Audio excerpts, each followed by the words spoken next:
Hello, everyone. Thank you for joining me on Beneath the Silence, Healing the Wounds of Betrayal Trauma.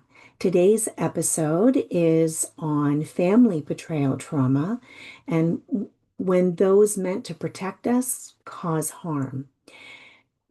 Just a reminder that the podcasts are not edited, are raw, real, vulnerable, in order to allow you to feel that you can be vulnerable as well. No one is perfect, and I certainly am not. And I just want these podcasts to feel as if we're meeting across the kitchen table having a cup of tea. And just that they're raw and they're real, and vulnerability is present. So I thank you for joining me today. And welcome back to those who have viewed other podcasts of mine or previous podcasts of mine. And I appreciate you. If you are willing and would like to, please subscribe to my YouTube channel. It helps the algorithm about betrayal trauma and being able to get the message out there to other people as well. So our last the last podcast was on attachment, and that's why I'm doing family betrayal now, because they are so interlinked, the attachment and family betrayal, and and often rooted. Attachment is often rooted in the basis of family betrayal. Okay. So today's episode, we're going to look at, family is supposed to be our safe place, our first safe place.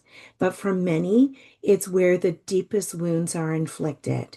And in this episode, we'll uncover what family betrayal looks like, definition from research, and how it can be hidden behind silence. That's beneath the silence, beneath silence or denial, and what it takes to heal when the people that are meant to protect you are the ones that actually cause the harm. And it's sad. It's sad, and it happens so much more than we realize. So I'm going to start off with a definition from Deckler and her colleagues from 2018 about what family betrayal is. And they also talk about family betrayal blindness, which, it was two podcasts ago that I talked about betrayal blindness. So this all, you will see a pattern of how everything is interlinked. So Deckler and colleagues define family betrayal trauma as that it encompasses any family actions or inactions that serve as enabling conditions for child abuse, and I will also argue adult abuse, or as harmful responses to abuse and its effects. Right? So, any form of abuse or neglect. So these enabling conditions can manifest in many forms. They may include allowing the perpetrator to have access to the child, denying the possibility of the perpetrator committing such an act. So Darvo is at play then. Asserting that the child or the adult deserved or provoked the abuse, or experiencing family betrayal blindness that obscures the recognition of the abuse occurring within the family. Ultimately, these conditions result in a lack of action to stop the abuse or neglect. Okay, so I'm going to move on then to the blindness component, because again, they're so intertwined, they're so interconnected. So family betrayal blindness can occur when the bystander faces substantial social, emotional, economic, or physiological repercussions. Physiological means physical repercussions. It is also the maintenance of a family's reputation or standing in their community, that can be influenced by financial standing, heritage, traditions, and or faith-based beliefs. Okay. So the preservation of the family's reputation is another catalyst for family betrayal blindness. While there may be partial awareness of child abuse or adult abuse or elder abuse, the substantial challenges of addressing the perpetrator may often lead to this blindness.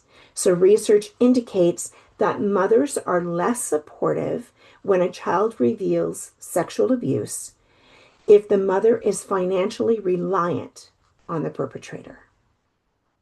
In other words, if they are not or believe they are not able to take care of the child, and this is the devil we know, at least I can feed my child and keep a roof over their head. And blindness sets in. So, family betrayal blindness can incorporate the broader community to which the family belongs. So, not just within the distinct family, but the broader community. So, people are in positions of implicit trust and safety, such as babysitters, coaches, teachers, camp counselors, therapists, religious leaders, are all equally as likely to be perpetrators as direct family members are. Okay? And they are also then protected. This is also from Deckler. So when blindness occurs, when there is a denial, darvo, blindness, combination thereof occurs, the impact on the survivor is deepened and more profound, often leading to the development of the complex trauma. So, what are some of the forms of family betrayal? We have harm that is caused by parents, siblings, extended family, caregivers, as I've mentioned. This includes abuse, neglect, denial of harm, or enabling perpetrators. Okay. And we often see that in dysfunctional families. Happens often in dysfunctional families. So what are dysfunctional families? This is the definition, um, according to Ozturk and Radican, is when a family is pathologically shaped. Okay, so there could be mental health issues, or they are unhealthily attached, insecurely attached. Let's put it that way. Um, that the pathological shape models of beliefs, their feelings, tendencies, and behaviors intersect. And these models are often violence oriented, adverse childhood experiences. So ACEs, which we have talked about earlier, and often cause other childhood traumas. So that's within a dysfunctional family. So what are the common characteristics? I'm just going to name a few of what the common characteristics are. Again, this is Ozturk and Erdogan. They say distortions, dissociation, and denial. So what are those? Distortions, dissociation, and denial are very pronounced in dysfunctional families. The adults in the child's life often deny or dismiss. So they darvo, they deny, they say, well, this didn't really happen, or it wasn't that bad. The notion of abuse and believe that what happens in the family is normal and ordinary, and very much that it is no one else's business. And there is a lot of issues if anyone in the family were to talk about it to anyone else. What stays in the family, what happens in the family stays in the family. You don't talk about it to anyone else. I know the era in which I grew up, no one talked about anything that was within the family. What happened in the family stayed in the family. And often they didn't even talk amongst themselves about what was happening in the family. So often within these family, there is much inconsistency and family guidelines are absent.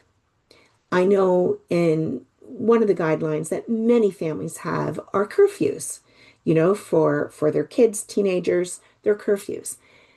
The curfew that I had, often my siblings had, was be home before your father, because otherwise all hell would break loose. Be home before him.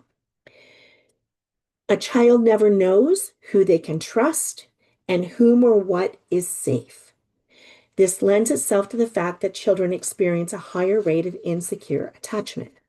Well, I always knew for me that my mother was safe. My mother wasn't always safe in our family because of my father. I wasn't always safe because of some of my siblings and my father. School was my safe place, even though there was bullying, because I often wore hand-me-downs and tears in my clothes. My clothes were always clean, though, always clean, because my mother made sure of that. That was something that she prided herself on. What are other characteristics? So we talk about the psychopathologies, and that can be higher level of mental health issues, depression, anxiety, personality disorders, addictions, etc. That certainly was my father. He was an alcoholic. Um, another common characteristic, no privacy. Okay. We have one bathroom, and I'm the youngest of 10 kids. And so 12 people in the house, one bathroom. We were often, somebody was brushing their teeth while someone was going to the bathroom while someone was having a bath. We didn't have a shower. So it was, somebody at the sink, somebody on the toilet, somebody in the bathtub. There was just, privacy was not to be. Um, the only time I had my own bedroom was when I moved out. I didn't never had my own bedroom, and I shared a bed until I was 13 or 14. Another common characteristic is suicidal ideations and addictive behaviors. Okay, so due to lack of personal boundaries, erratic interpersonal connections, suicidal attempts, and addiction tend to have greater prominence. Now, in my family, I don't know of any suicidal ideation or attempts. I know it was that the goal was to get out as soon as we could. Okay. There was self-sabotage. So the sabotage happens often to self as well as other family members. Socializing isolation becomes common as family members are very guarded and contained by traumatization. Again, I know in my own family, I spent as much time as I possibly could at friends' homes or outside rather than inside. I made sure I got my chores done, because then that would lead to possible abuse. Again, never by my mother. My mom was ended up being my best friend. I call her a saint. She would have hated to be called that. Um, she was just wonderful as much as she could. Very much a guarded person, had a wall up until about 6 months after my dad died. And that wall started to come down. And it's the first time she ever said, or that I remember her ever telling me that she loved me, was after my father died. And he died when I was 21. There's also another common characteristics is gender disparities. Men are often the rulers, what they say go. Um, and what this means, though, that the gender disparities is what it means to be a man versus a child, a woman, or non-binary. Okay. A child, a woman, and non-binary often are have negative connotations. It is you didn't want to be any of those. Um, yeah. Okay, so that's the research. That's the research. So now I'm going to just move on to, again, forms of family betrayal trauma. Direct abuse, as we've talked about, physical, sexual, emotional, financial, psychological. Okay, it's neglect or abandonment, or both. Denial, minimization, victim blaming. I know again in my family, I was tend to be the scapegoat. Why? I do not know. Um, I do not know. I know when I decided to go back to school, I always wanted to do post-secondary. Never thought I was smart enough. Wasn't until after I had children that and I was married that I went back for my undergrad, one course at a time at first. And one of my siblings, when they found out that I was going back to school, it wasn't congratulations. It was, why are you doing that? Do you think you're better than us? The answer to that was absolutely not. It was something I've always wanted.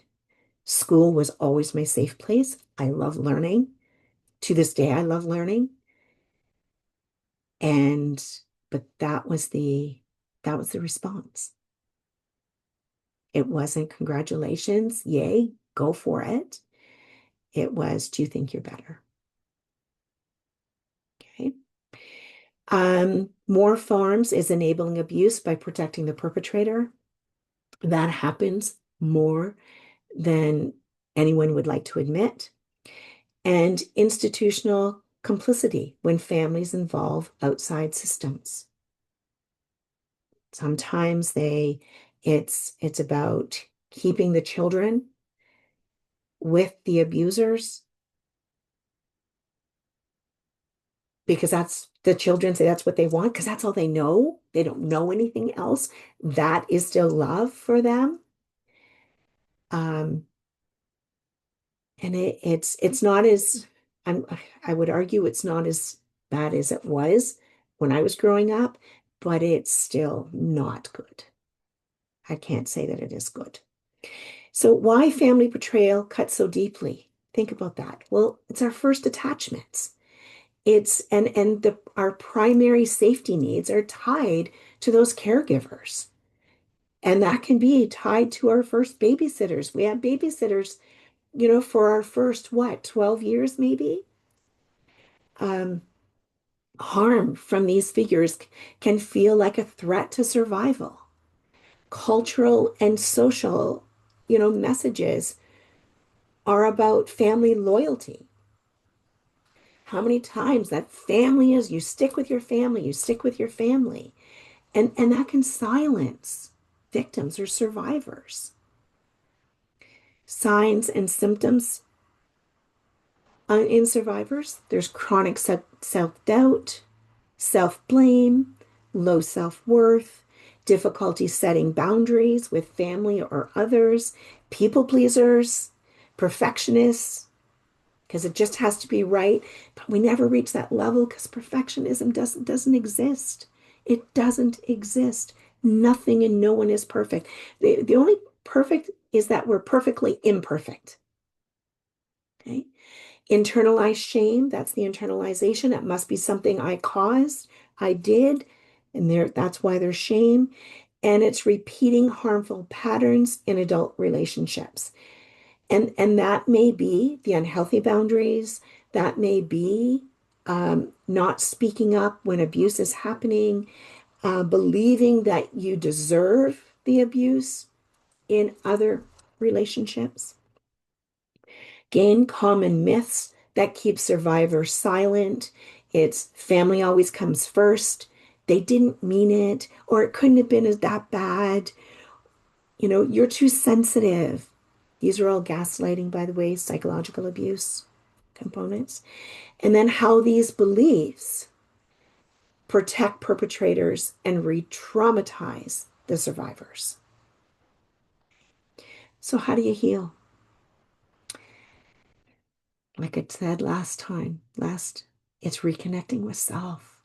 It's recognizing the reality of the harm that was done, how it's impacting you today, what you need to do for yourself, how you nurture and nourish that that abused child inside, neglected child inside, and believe him or her or them.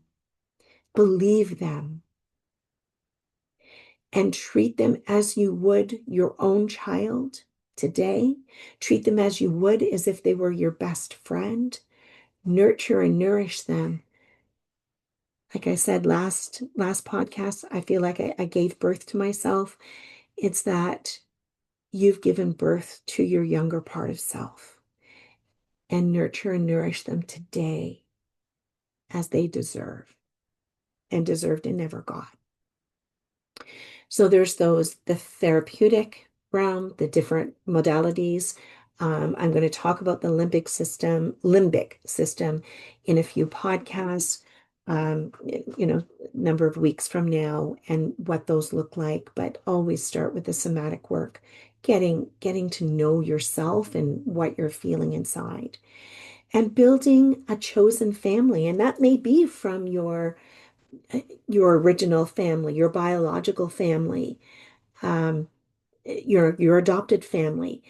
It's in that healing journey. It's having those healthy boundaries. It doesn't mean that you have to write them off or cut them off. It's what is right for you, and only you get to decide that. No therapist, not me, what that looks like, but make it chosen, that it's your choice, not a have to, that it's your choice, the chosen family of people who are safe, supportive, and loving. Those relationships. Build those. That's what family is. Okay. I've talked about a little bit about my own family growing up, but it's also the family that I created with my ex-husband and our children, and and how I realized in the betrayal of over 9 years ago now that we had our own dysfunction, that I would laugh off my ex-husband's sexual comments, or when he was sexually flirtating, flirtatious with other women, and I would tell him how disrespectful I felt I was being disrespected, as well as that woman, and he would make me feel so low, or I felt so low by his words. And now I know it was the gaslighting and the psychological abuse. And that's now family betrayal. He was my family. He was my husband.